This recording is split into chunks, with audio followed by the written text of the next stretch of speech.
Welcome to the weightlifting scoop. Sean Rigsby. James Tatum. Rebecca Gerdon. Travis Cooper. That wasn't even planned. I don't know what happened. And I hope people don't get it confused. This is Travis Cooper right here. So. This is Sean Rigsby. Anyways, And this guys. is Becca, in case you didn't know. I was trying to talk about Nice Batman. try, My James. deep voice. So I watched a movie, and it was called Neighbors. It was in the movie theater. I don't go there very often. Is that one with Seth Rogen? Yeah, but they had it was just lots of marijuana smoking, is what you would expect. Marijuana cigarettes. Yeah, marijuana cigarettes, and they turned their whole house into a marijuana cigarette. They called it the hot house. So they set up like these trash cans, kind of like bonfires, and they threw weed in there and like in the little fires, and like the whole house was fired up. So yeah. Well, I'm just impressed. the point of that is they have a little discussion between Christian Bale being Batman and then the other guy. What's the other guy's Batman? The older one? Keaton. Michael Keaton. Michael Keaton. Well, it could be going all the way back to Adam West, but we won't get into I that. don't know. I think they were talking about Keaton. Who Yeah, knows? it was Keaton, yeah. So then they were going back and forth with the voices. And Michael Keaton's was, "This is Batman." And then Christian Bale was, "This is Batman." I think I just spit all over the mic. Almost. You spit all over your beard. I think it's all we about were beer. making a joke about spitting on the mic, and James literally Yeah, just literally did. just I'm did gonna it. have to send that one off to the cleaners. Well, this is usually Glenn's, but Well, Neighbors was a good movie. I did see it. It's pretty funny, so if you guys like comedies, I would say, it's probably the best comedy that's come out in the past year, which doesn't really say much because they haven't come out with any good comedies in the movie theater, unless you guys can correct me on that. Ouch. I can't really correct you on that. I can't think of any. While Wolf of Wall Street was not a comedy, I laughed quite a bit watching it. Wolf Yeah. of Wall Street was a good movie, I will say. I wouldn't call it a comedy, but it had some entertaining parts. yeah. Definitely. More drugs. Entertaining part. Yeah. A lot of drugs. Yes, sir. No, not as many marijuana cigarettes, but Yeah. Well, Other they things. went on the hard drugs. Which was quite interesting. They have a lot of interesting scenes in The Wolf on Wall Street. the way you're staring off on the horizon is it's very interesting. Well, that's all I got to say about that. Well. So anyways, James, you went all out. You got the popcorn and the Dr. Pepper at the movie theater. Shouldn't have done it. Well, are you 87 today? no, I was 80. I'm kidding. I am a heavy 81 though. I thought you were alright. going to say 88. Yeah, so I don't think my wife can sit still for a whole movie without eating something, being pregnant at all. She does that whole eat all the time thing. Sympathy eating. Yeah, so What's going on? I ate a bunch of popcorn. I'm not going to lie, I probably would have got a Dr. Pepper anyway. You Pepper's do good. love your Dr. Pepper, Yeah. and I can't blame you. Yeah. It's I'll delicious. tell you what, now, James goes to Home Depot, does a lot of home projects. I think that refrigerator at the front of the Home Depot store right here in Charlotte is for James. I think he keeps that refrigerator in business because Yeah. he goes to Home Depot all the time, every single time, Dr. Pepper. Yeah, I don't ever see anyone else getting the Dr. Pepper in there, but I don't go to Home Depot. Yeah, I was with going to anyone say, else. how many hours are you there watching people and their soda selections? I'm just curious. I'm in there about That's where Travis is 20 minutes a month. 20 minutes a month. All spent while James is getting Dr. Pepper. Yep. Yeah. Anyway, so who here? So is it harder to do a lift off the blocks or from the floor? Ooh. Now, my 1 rep maxes are exactly the same from the blocks and the floor, but my doubles and triples are higher off the blocks. Now, what about you guys? I'm going to say it depends on the height of the blocks. Okay, so just the mid blocks at the knee. That's like the typical height for blocks that most people would go off of. I've like hit PRs on the block before, and then I'll end up doing it from the floor. So maybe that's just a technical correction or what it was. But I would agree with you. I think for the most part, my heaviest, snatch or clean will be from the floor, and then the doubles or triples will be from the block. Just, not having to pull it off the floor continuously, wasting less energy. But I think more athletic, I guess, people, can I say that? Like, people who are more speed dependent might be a little bit better off the block than having, they don't have to fight to maintain position and pull it up off the ground. Mm-hmm. They're not tiring out their back. Yeah, they just they can get in the, good positions, not tiring it out, just expend all their energy and get under the bar fast. So, James?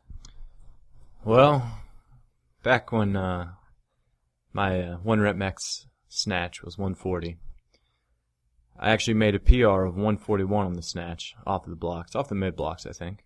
Mm-hmm.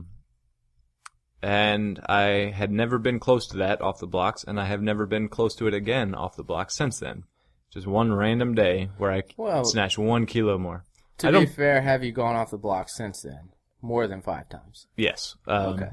Yeah, I just have a lot of trouble off the blocks. Debatable. I don't think I've ever seen James go off blocks. But you did actually stop going off the blocks just because you felt like it was changing your pool, which obviously one of the major things in weightlifting is doing the same movement over and over.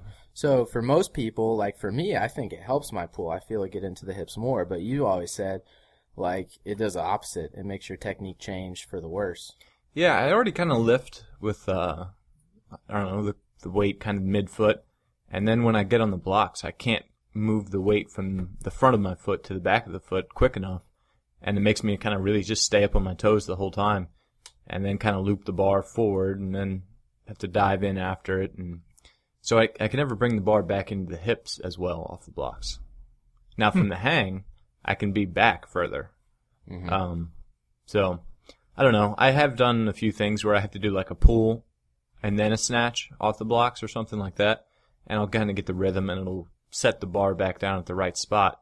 And that helps a little bit, but they're still quite annoying to me. Well, I get quite frustrated. I guess I've observed over time that majority of people, especially beginners, tend to lift better off the blocks. And then I myself, I can definitely lift like multiple rep sets off the blocks without getting fatigued at all. So I can get more catches at heavier weights, which is probably my weakness, is catching the bar overhead. It's not necessarily the pull through the middle. So I can get more of my weakness in at heavier weights without fatiguing my back. But yeah, everyone's different. So some people can pull better off the floor, some from the blocks. It's just kind of like an interesting thing. Yeah. And if it changes your technique like James, then it's not a good exercise for you, because you don't want to be on your toes when you're lifting. You want to be, you want to be back. You don't want that weight pulling you forward. You don't want it to control you. You want to control the weight. Yeah. Well, I guess I don't have as much of a limitation from the floor, because the pull is not it's not the hard part on my snatches. I think my limiting factor for snatches is, I don't know, just getting into the right position. But going right off the floor is kind of easy for me. So I've actually done a triple from the floor with more weight than I've done a triple from the hang with. So, I don't know. Everybody's a little bit different. Yeah. Well, I just thought that was an interesting thing, just because a lot of people were talking about blocks lately, and like, can you do more, can you do less, and I think that's totally individual. So, just trying to give my take and know what my max from the mid-block and my max from the floor is exactly the same. But I will say I can definitely do much heavier triples on a regular basis from the blocks. Well, this came up because there's a 94 out there that posted a video. I think somebody put it on the Pendlay forum of him snatching 166, which would break the American record. I don't know if that's going to stand too much longer with Norick and Kendrick in the mix, but... Well, pretty much everyone in that weight class has put out some video of them snatching 166 in training of some sort. So, I mean, I would have to assume that that record's going down by somebody. I mean, goodness. Yep. It's about time. So yeah, Sean. Yes. So you've been doing some research on genetics. Epigenetics, yeah. I've been doing a lot of reading. Like, over the weekend, I was supposed to be doing actual work, and instead I got really caught up on epigenetics. I got a book on it. Can't remember the name of it at the moment. But anyways, so a lot of people don't know before you go on that you're in school. Yeah, I'm still in school. I'm actually an English major, but I'm really, really interested in human physiology because of what we do, So he is very educated and interested in learning things. And another cool thing, because a lot of people out there are students and weightlifters at the same time, and they probably don't know that about you. So you're able to go to school and also train full-time with our team. Yeah. I was really lucky because the school I was going to at the time, before I moved out here, they have online classes. So I just kind of continued doing that when I moved out here. And I'm not full-time at the moment. I'm only taking 2 classes this semester. But next semester, I'll probably be going a little more full-time and regular to one of the schools here in the Carolinas. So yeah, I think that I think finishing school is extremely important, so I think that's great you're doing that. And obviously, like, people knowing that out there, seeing that you're able to do both, it can kind of, like, you can lead the way and show people that you can do both. Yeah, it helps being here, actually, that I can train and have some sort of income, for the training, obviously, and then, because there's so much time taken up at school, I'll still have some money. So. Right. Yeah, but one of the things I was reading was, learning about was vitamin D and how important vitamin D is to bodily processes. So there's over 1,000 different genes that vitamin D regulates. Okay, so your human genome is huge. We're talking tens of thousands, I believe. I don't think it's 100,000, but tens of thousands of genes, maybe more. But so that's 1,000 genes that aren't getting expressed if you have vitamin D deficiency. And most Americans have a vitamin D deficiency because they're inside all day at their computers. So and they're not outside. They're not getting sunlight. Like we're inside right now. We train indoors. Yep. We don't spend a lot of time inside. We get up, we drive to the gym, come in, sit inside all day. By the time we leave, the sun's pretty much going down. And so if you're not getting enough vitamin D, you're going to start having some TNA damage. So it's a good idea to supplement, we get the Nutriforce Wad Pack, which has a vitamin D3 pill in it. So it's good to get that in so you can, have the amount you need to have. Vitamin D, one of the important things it does is it helps regulate serotonin, which is literally happiness. If you're not getting vitamin D, you're going to be sad. Serotonin is neurotransmitter happiness. So it's linked to, they did a particular study. So they took 3 people, meth user, cocaine user, vitamin D deficient person. And they looked at their brain activity, and the vitamin D deficient person had the same amount of dopamine production as the cocaine and the heroin, the meth user.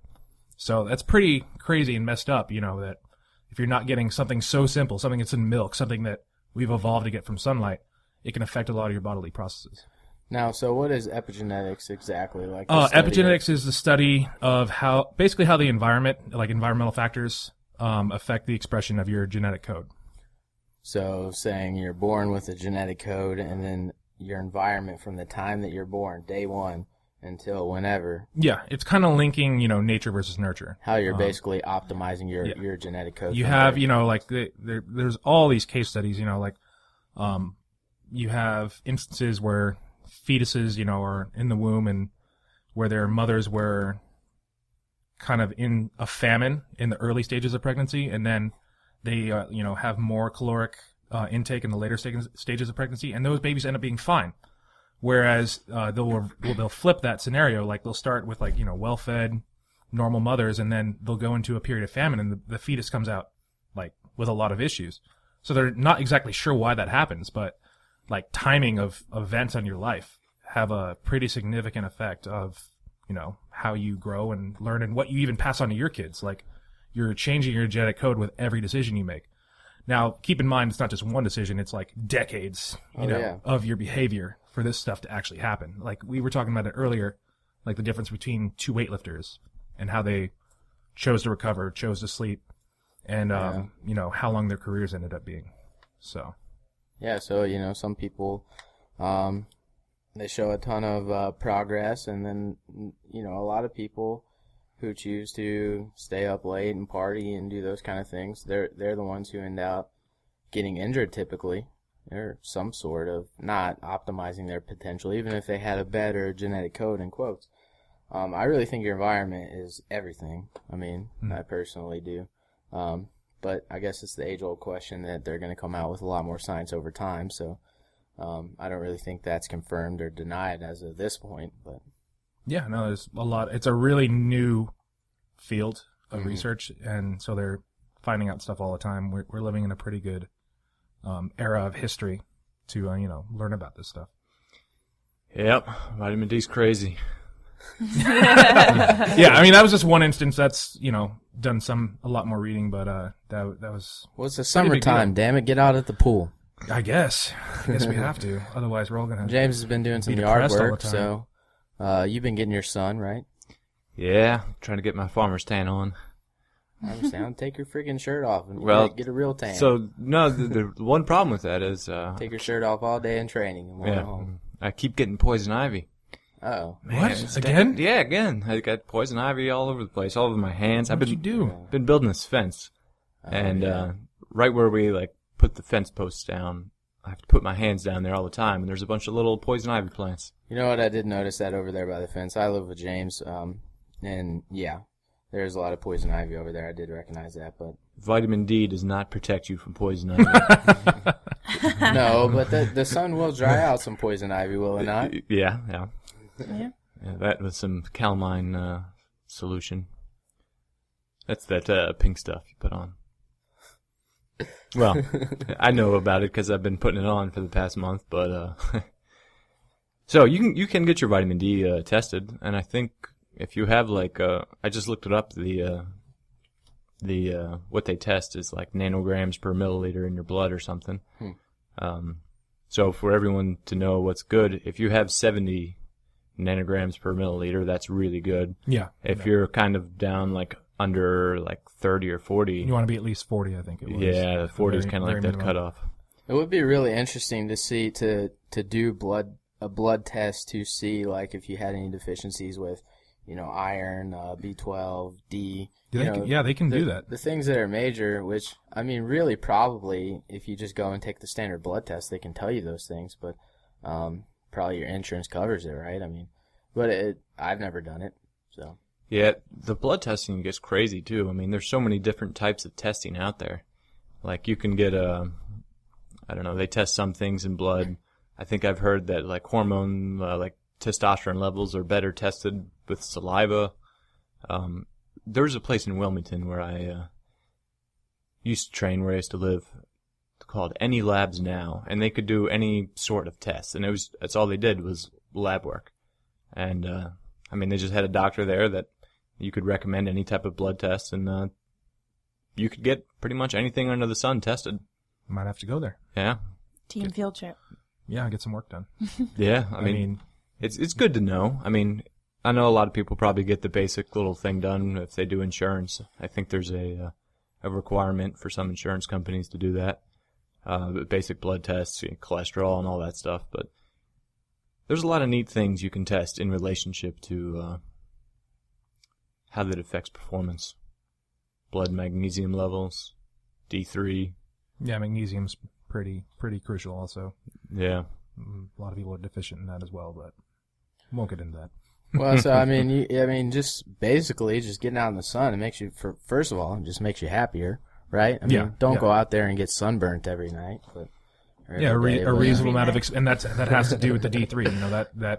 That sunlight's getting converted to D3, which is getting converted into serotonin, and it's making you happy. Yeah. It also helps regulate your sleep. In males, there's a direct correlation between high D3 levels and high testosterone. I think that's a simple fact that if you are getting sunlight, so if you're getting light therapy, typically your sleep is more regulated and you're getting better quality sleep, longer sleep, sleeping at the correct time, and just sleeping alone is going to boost your testosterone because that's when a lot of the production happens. Well, a lot of so Bros Gym used to have an article on their website that had to do with serotonin levels and how hard your muscles can contract.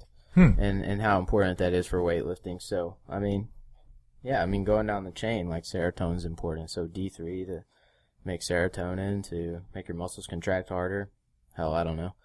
Simple stuff.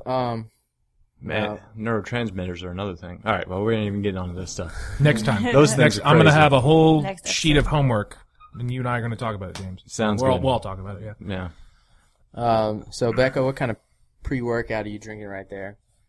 I got some pre-wad. Only the finest. The Nutriforce. Nutriforce Sports. Sports pre-wad. Watermelon flavor. You drank it a little early because you were tired, huh? I was falling asleep, sitting up. You know what I feel like is a good pre-workout as well? I get these Uh-oh. No, I get these cayenne pepper pills. They're like the super hot ones, 100,000 whatever I don't know what the measurement is, like HUs or something. And you take like 4 of those, and then you drink coffee. So the hot coffee burns through the capsule, and God. it like gets you going, man. You just Sounds freaking terrible. Yeah. I mean, right now, like I'm red. I'm ready to Must go. elevate your core temperature and everything. I mean, Yeah. Yeah. Man pepper. I'm about man to. pepper. Yeah. Well, we need to start bottling that stuff. And Could you put the pepper like in the coffee? You think? Just I mean, you could just do I guess it's delayed cayenne pepper instead. into the yeah, but see, like the typical cayenne pepper, like the bottle that you would get, is not going to be as hot as these 100,000 HU yeah. capsules. Concentrated. Yeah, Yeah, it's not these are like concentrated. really concentrated, really strong cayenne pepper. So start out with like 2 of them because these things will burn you. But I think they amp you up. I mean, I think it's just as good as any other pre-workout.